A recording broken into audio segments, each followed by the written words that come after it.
Bonjour, je m'appelle Jean-Jacques Nantel. Dans mes deux dernières vidéos, j'ai montré que les deux principaux arguments de nos fédéralistes étaient soit faux, soit exagérés. C'est faux que le Québec soit endetté d'une façon catastrophique et la péréquation est beaucoup moins généreuse que ce qu'on essaie de nous faire croire. Évidemment que nos politiciens jouent avec les chiffres pour tromper la population, c'est pas très grave. Ce qui les plus, par contre, c'est qu'ils collaborent avec des gens non élus qui s'enrichissent à nos dépens. Dans la présente vidéo, je vais parler de choses vraiment étonnantes que la population en général ignore. Je vais parler du système financier, c'est-à-dire du système qui détermine ce que vaut chacun des dollars que vous possédez, la valeur de vos maisons, en fait tout ce que vous possédez ou ce que vous avez reçu de vos ancêtres. Par rapport à ça, la petite péréquation et même la dette nationale, c'est relativement peu de choses. Parce que les gens sont habitués depuis leur enfance à ce que le dollar canadien soit relativement stable, ils pensent que la valeur de leurs biens est également plus ou moins stable. C'est faux. Les bons, les obligations, les actions, les évaluations municipales de maisons ou les relevés bancaires de REER ou même l'argent que vous avez dans vos poches, c'est seulement de la paperasse. C'est des promesses de vous payer, de vous redonner de la richesse si vous en avez besoin ou si vous le demandez. Quant aux intérêts qui vous sont garantis sur cette paperasse-là, c'est également des promesses de vous donner des profits, des intérêts, sur votre capital quand les contrats viendront à échéance. Évidemment, tout le monde sait que si l'inflation est très forte, les intérêts en question vaudront presque rien, que même on pourrait perdre une partie de notre capital. Ce qui est important de comprendre, c'est que l'inflation n'est pas du tout un phénomène naturel incontrôlé. C'est au contraire un phénomène tout à fait contrôlable et contrôlé par des êtres humains qui décident de la valeur de tous vos biens dans l'avenir. Comme on va le voir, très peu de ces décisions-là sont prises au Québec. Comment est-ce que ces gens-là contrôlent l'inflation? Eh bien, en contrôlant la monnaie. C'est facile à comprendre. Si dans une économie, on a une quantité fixe de biens, une quantité fixe de monnaie, les gens utilisent la monnaie disponible pour s'échanger les biens et ça fait une inflation à peu près nulle. Si dans la même économie, où la quantité de biens est fixe, on double la quantité de monnaie disponible, les prix doublent. Si on la triple, les prix triplent. C'est aussi simple que ça. La meilleure preuve que ça soit possible de contrôler l'inflation en contrôlant la monnaie, c'est que la Banque du Canada a présentement pour politique officielle de maintenir le taux d'inflation au Canada entre 1 et 3 %. Elle y arrive assez facilement en utilisant des trucs financiers comme jouer avec les taux d'intérêt qu'elle impose aux banques et donc au reste de la population.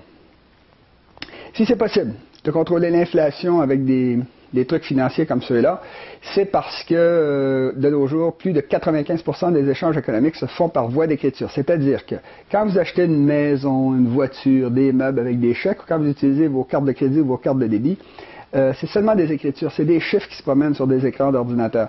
De nos jours, le papier-monnaie est utilisé seulement pour les menus achats, c'est moins de 5 % des échanges économiques. Si c'est possible de contrôler l'inflation en injectant régulièrement de l'argent dans l'économie, c'est parce que depuis les débuts de la révolution industrielle, au moins, nos économies ont été en croissance à peu près continue, avec évidemment des crises périodiques.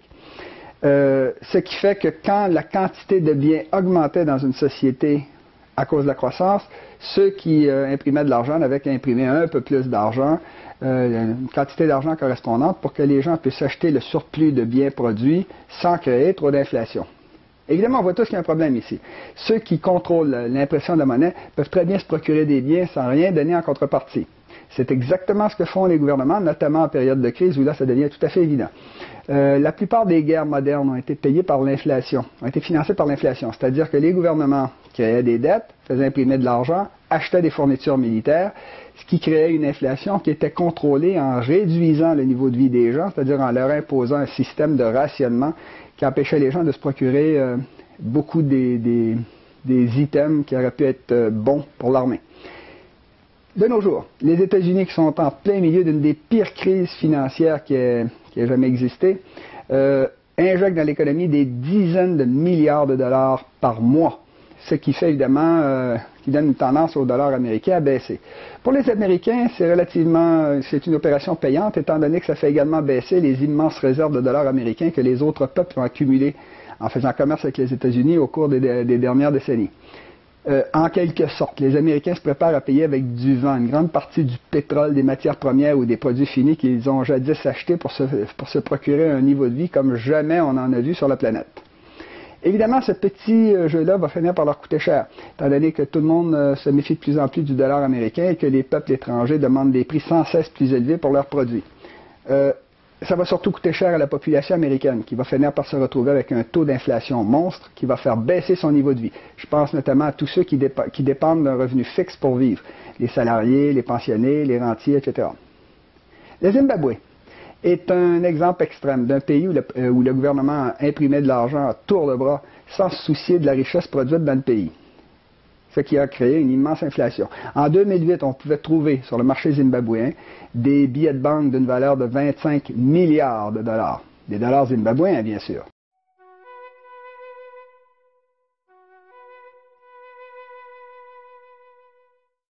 Heureusement, ceux qui produisent la monnaie connaissent les dangers de l'hyperinflation et ils savent que tout le système monétaire repose en définitive sur la confiance de la population dans le dollar. Les banquiers savent qu'ils pourraient tout perdre dans une crise s'ils créaient une panique. Aussi, quand ils injectent de l'argent dans l'économie, ils préfèrent y aller très graduellement. Je dis que ce sont les banquiers qui injectent de l'argent dans l'économie parce que c'est comme ça que le système fonctionne. Comme les politiciens n'ont jamais très bien compris comment fonctionnait l'économie, que de toute façon, tout ce qui les intéressait, c'était l'argent, ils sont toujours confiés à des spécialistes de la finance, donc à des banquiers, le travail d'imprimer de l'argent. Ces derniers imprimaient l'argent, le donnaient au gouvernement en échange de paperasse, c'est-à-dire des bons, des obligations dont ils pouvaient ensuite disposer avec profit. Comme les banquiers étaient près du pouvoir, qui étaient toujours les premiers informés, ils n'ont eu aucun mal de tout temps à détourner une partie de la richesse des pays où ils opéraient en leur faveur. C'est pour ça que de nos jours, les grandes banques arrivent assez facilement à financer d'immenses tours prestigieuses au milieu de nos centres-villes, et ce, même s'ils ne produisent rien de concret. C'est stupéfiant. Mais aux États-Unis, la plus grande puissance économique du monde, l'impression de l'argent est encore confiée à une entreprise privée. Aux États-Unis, c'est la Réserve fédérale américaine qui décide des taux d'intérêt, du taux d'inflation, de la quantité de nouvelles monnaies émises et donc de la valeur du dollar américain. La Réserve fédérale américaine, c'est même pas une réserve, étant donné qu'elle n'a pas d'or ou quoi que ce soit d'autre que de la paperasse à donner aux gens qui possèdent la monnaie qu'elle a émise. Et c'est pas fédéral parce que c'est une banque privée. Si on l'a appelée la Réserve fédérale américaine, c'était seulement pour rassurer la population, pour la tromper en fait, en lui faisant croire que c'était une institution qui appartenait au gouvernement fédéral. Autrement dit, aux États-Unis, ce sont des banquiers privés, c'est-à-dire des gens non élus, qui ne pensent qu'à leur seul profit, qui décident quelle sera la valeur du dollar américain. Pour le Québec comme pour le Canada, c'est important, étant donné que les États-Unis dominent totalement l'économie de l'Amérique du Nord, au point où l'évolution du dollar canadien a toujours suivi grosso modo l'évolution du dollar américain. Notre économie est tellement imbriquée dans celle de notre voisin du Sud que quelqu'un a dit que quand les États-Unis éternuaient, le Canada attrapait la grippe. Quant aux banques privées, ça c'est aussi bien aux États-Unis qu'au Canada, elles passent et font de l'argent et font des profits avec de l'argent qu'elles n'ont pas, étant donné que la loi leur permet de passer 10 fois plus d'argent que ce qu'elles gardent en réserve. C'est étonnant, mais c'est comme ça. Autre chose étonnante, au Canada, les banques privées ont longtemps eu le droit d'imprimer leur propre dollar. De nos jours, ce privilège est réservé à la Banque du Canada, qui est effectivement contrôlée par le gouvernement fédéral. Cependant, comme la majorité de ces directeurs proviennent d'entreprises privées, on se retrouve avec le même problème fondamental de conflit d'intérêts potentiel qu'aux États-Unis. Quand les gens réalisent que de purs étrangers non élus peuvent décider de la valeur de leurs biens en jouant sur la valeur de la monnaie, ils disent « oui, mais les objets, ils ont une valeur en soi ». C'est vrai, mais laquelle? Il est possible de citer des objets qui ont coûté très cher, mais qui sont à peu près inutiles et qui ont peu de valeur parce que personne ne veut se les procurer. Meilleur exemple, c'est le stade olympique de Montréal, un stade multisport qui est tellement immense et tellement mal adapté à sa fonction que l'Impact de Montréal a ressenti le besoin de faire construire un tout nouveau stade, le stade Saputo, à 2 pas du stade olympique. Inversement, on peut citer d'autres objets qui ont été créés à partir d'à peu près rien, mais qui ont une valeur presque inestimable, qu'on songe au chef-d'œuvre de la peinture, par exemple. En définitive, les choses ont de la valeur uniquement si les gens peuvent et veulent se les procurer. Et depuis, leur valeur dépend de la valeur de tous les autres items qui sont sur le marché. Pire, les valeurs relatives des différents objets varient en fonction des circonstances. Le même litre d'eau va valoir beaucoup plus au milieu d'un désert qu'au milieu d'un lac d'eau douce. C'est évidemment dans les crises où les variations de valeur sont les plus importantes parce que les crises sont des phénomènes imprévisibles et incontrôlables parce qu'il y a trop de variables en jeu. Quand elles se produisent, les financiers, les banquiers s'entendent avec leurs amis du gouvernement pour aller chercher l'argent là où il se trouve, c'est-à-dire essentiellement dans les poches des classes moyennes qui de nos jours produisent et possèdent l'essentiel de la richesse des nations. Dans un monde de requins de la finance, et surtout dans un contexte de crise économique comme celui qui est le nôtre présentement, le Québec, en tant que province du Canada, est particulièrement mal vulnérable et particulièrement mal organisé pour défendre ses intérêts, étant donné qu'il s'agit d'un pays de classe moyenne, dont la population est contrôlée par un autre peuple qui ne l'aime pas beaucoup, et parce que l'essentiel des décisions concernant tout ce que nous la valeur de tout ce que nous possédons sont prises à l'extérieur du Québec. On l'a bien vu dans la crise de 2007-2008 où tout le monde a passé avant nous. Les banquiers et les financiers se sont enrichis tant qu'ils ont pu pendant l'expansion de l'économie. Et quand la crise est arrivée, la Réserve fédérale américaine est intervenue pour faire baisser la valeur du dollar américain et donc la valeur de chacun de nos dollars canadiens. Puis la Banque du Canada est intervenue essentiellement pour défendre les intérêts du Canada anglais, notamment de l'Ouest pétrolier. Je rappelle que ça fait très longtemps que nos économistes et nos responsables politiques se plaignent du fait qu'en maintenant très haute la valeur du dollar canadien, la Banque du Canada nuisait aux exportations du Québec. Le pouvoir du fédéral dans le domaine financier est tellement dangereux pour vos biens que lors du budget de 2013, le gouvernement fédéral a fait connaître son intention de légiférer pour qu'en cas de crise grave, où les grandes banques canadiennes auraient épuisé l'argent qu'ils ont en réserve, elles puissent se recapitaliser en transformant une partie de leur passif en fonds propres réglementaires. Ça, c'est un jargon, c'est un langage codé pour dire que les banques vont pouvoir s'approprier l'argent que vous mettez dans vos comptes de banque. Parce que l'argent des déposants dans une banque, ça fait partie du passif d'une banque. Comme on s'apprête à le faire sans vous demander votre avis, c'est très clair que ça va être une très mauvaise affaire pour vous. Ça veut donc dire qu'on s'apprête à vous voler une partie de votre argent. Vous pouvez vérifier ce que je viens de dire en allant voir le lien Internet qui est fourni dans la bibliographie qui est à la fin de la vidéo.